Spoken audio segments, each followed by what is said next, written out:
श्री राम गोधाम सेवा समिति की तत्वाधान में आयोजित होने वाली द्वितीय चरण की गौरक्षा जन जागरण यात्रा की डेट का ऐलान हो चुका है।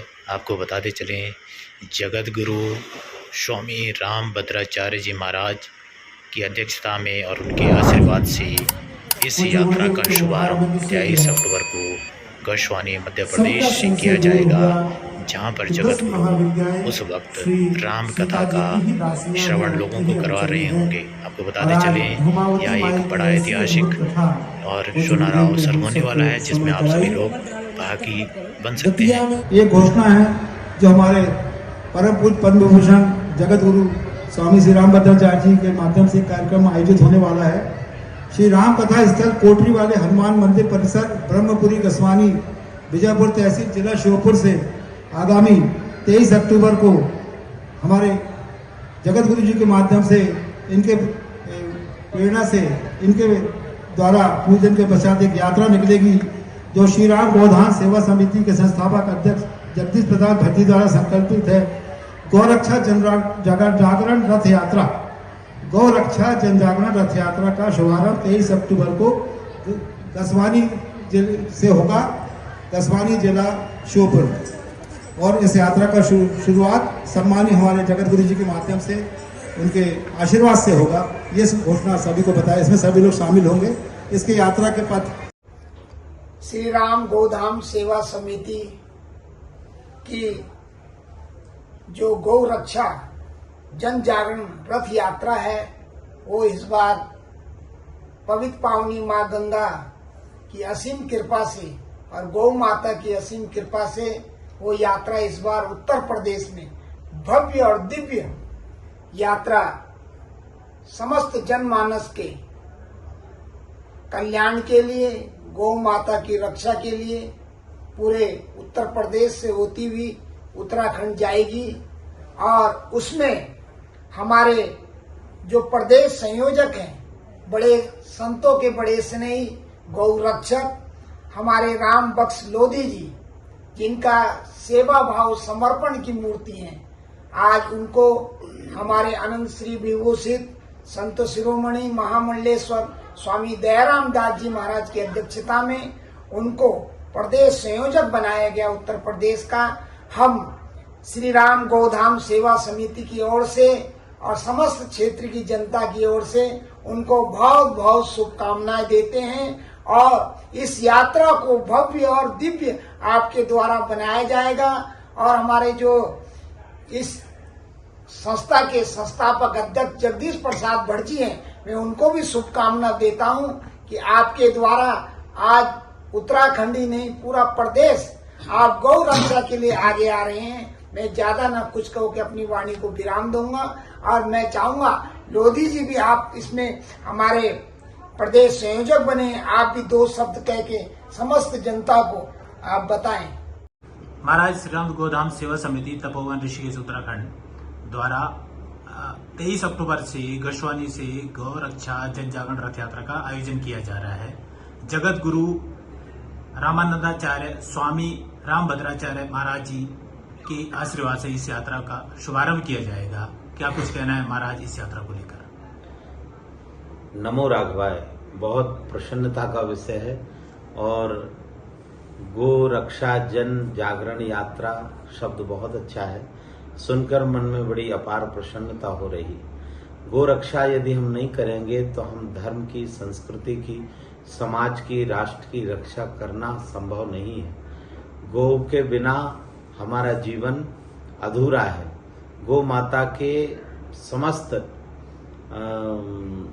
उपलब्धि द्रव्यों से हमारे जीवन का आद्योपांत निर्वाह होता है। चाहे हम गौ माता की दूध की बात करें, चाहे गौ माता की गोमूत्र की बात करें, चाहे गौ माता की गोबर की बात करें, और गौ से ही पयासमे, रसश्चमे, घृतश्चमे, मधुश्चमे, सगधश्चमे, सपीतश्चमे, कर्कश्चमे, भ्रष्टश्चमे, औद्विद्यंचमे आदि आदि। हमारे यहाँ वेदों में वर्णन है कि यज्ञ की पूर्ति भी गौ माता करती है। जन्म से लेकर बच्चा बाल्यकाल से ही गौ माता का दूध पीता है और वृद्ध अवस्था तक वो गौ माता के सभी पदार्थों पर निर्भर रहता है, चाहे उनके गोबर से बने कंडे हो, चाहे औषधियों के निर्माण में गोमूत्र की महत्वता हो। इसलिए गावो विश्वस्य मातरा, गौ माता पूरे विश्व की माता है। और मैं निवेदन कर देना चाहता हूँ, गौ की इतनी महिमा है कि जिस समय महाराज दिलीप के यहाँ कोई संतान नहीं थी और उन्होंने निसंतान जब अपने आप को समझा तो आचार्य चरण वशिष्ठ जी से निवेदन किया और वशिष्ठ जी ने उनको एक गौ दे दी कि जाइए इस गौ की सेवा करो। तो जब गाय चलती थी तब दिलीप जी चलते थे, जब गाय चरती थी तब वो कुछ ग्रहण करते थे, जब गाय विश्राम करती थी तो वो विश्राम करते थे। एक दिन गौ माता ने उनकी परीक्षा लेने के लिए कहा कि महाराज ऐसी चटकती दोपहरी में धूप में बहुत पीड़ा हो रही है, आपने प्रातः काल से कुछ पाया नहीं, आप मेरे पीछे पीछे घूम रहे हैं, तो यहाँ एकांत है और मेरे स्तन में इतना दूध आ गया है कि मेरी इच्छा है आप इस दूध को पान कर लीजिए, तो आपकी क्षुधा भी शांत हो जाएगी और मुझे भी सुख मिल जाएगा। महाराज दिलीप मुस्कुराकर बोले कि हे गौ माता, आप मेरे गुरु वशिष्ठ की गौ हैं और यदि मैं आपका छिप कर के एकांत में दूध पान कर लेता हूं तो मुझे जो सेवा व्रत दिया गया है संतान उपलब्धि के लिए, तो ये मेरे यहाँ संतान जो होगी वो चोर उत्पन्न होगी। अर्थात हमारे यहाँ गौ की इतनी बड़ी महिमा और इतनी श्रद्धा है। आज भी अगर वनों को बचाना है, जंगल को बचाना है, तो हमें गौ की रक्षा करना पड़ेगा। आज आए दिन सरकारों को जंगल में जाकर नए नए वृक्ष लगाना पड़ रहा है। क्या कारण है? क्योंकि हमने गौ को जंगलों में प्रवेश वर्जित कर दिया है। जब तक गौ माता जंगल में नहीं जाएगी और वृक्षों के फलों को नहीं खाएगी, वो गोबर गोमूत्र नहीं करेगी, तब तक वृक्षों के नए बीजों में उर्वरा शक्ति नहीं आ सकती है और वो बीज अंकुरित नहीं हो सकते। धीरे धीरे क्षीण हो जाएंगे। आप कितने ही हजार नए वृक्ष लगाते रहो, लेकिन बहुत उनकी आयु नहीं होगी। यदि गौ माता विचरण करने लगे निर्भय रूप से, तो उसके गोबर गोमूत्र से हम वनों की भी रक्षा कर सकते हैं और हम जन जीवन की भी रक्षा कर सकते हैं। यह गो रक्षा अभियान सुनकर मुझे अपार प्रसन्नता हो रही है। मेरी अनंत शुभकामनाएं हैं। आप सबका मंगल हो। भट्ट जी इस वक्त रामेश्वरम धाम में हैं और ठीक पीछे आपकी जो 51 फुट की भगवान भोलेनाथ की मूर्ति है और गौ रक्षा अभियान को लेकर जो है आधिकारिक रूप से इसका ऐलान हो चुका है। 23 अक्टूबर की तारीख है। क्या कुछ कहना है, कितना बड़ा अवसर इसको आप मानते हैं? जय गौ माता। हम इस समय मध्य प्रदेश के छिंदवाड़ा में रामेश्वरम महादेव के मंदिर में खड़े हैं, जिस मंदिर का कल विधिवत हमारे जगत गुरु रामभद्राचार्य जी ने जो है इसका उद्घाटन किया। और आपको आज मैं इसी मंदिर से शुभ संदेश देता हूं कि कल शाम को 6 बजे जिस मनोकामना से हम जगत गुरु जी के चरणों में आए थे, रामभद्राचार्य जी के चरणों में गौ माता की रथ यात्रा के लिए, उसका भी विधिवत कल हमें उसकी जो है जगत गुरु रामभद्राचार्य जी ने हमें अनुमति दे दी। और ये यात्रा हमारी मध्य प्रदेश से गसवानी है।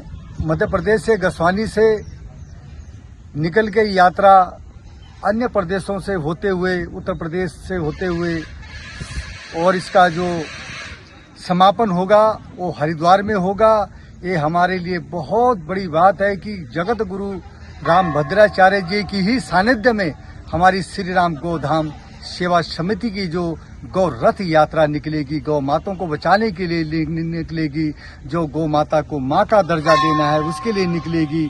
मैं सभी लोगों को बधाई देता हूँ कि हमें जगत गुरु जी के सानिध्य में जो श्री राम गोधाम की यात्रा के लिए हमें इसका शुभारंभ हमारी जो है यहीं से मध्य प्रदेश से होगा और इसका समापन जो है हरिद्वार में होगा। जय गौ माता, जय श्री कृष्णा, राधे राधे। हमारे साथ हैं महामंडलेश्वर स्वामी दयाराम दास जी महाराज। महाराज, जिस तरह से आगामी गौ रक्षा जन जागरण रथ यात्रा का आगाज होना है और आज मंच से भी, जगत गुरु के मंच से भी इस बात का ऐलान हुआ है, क्या कुछ कहना है? आज हम लोग छिंदवाड़ा के चौराई विधानसभा में जहाँ जगत गुरु रामानंदाचार्य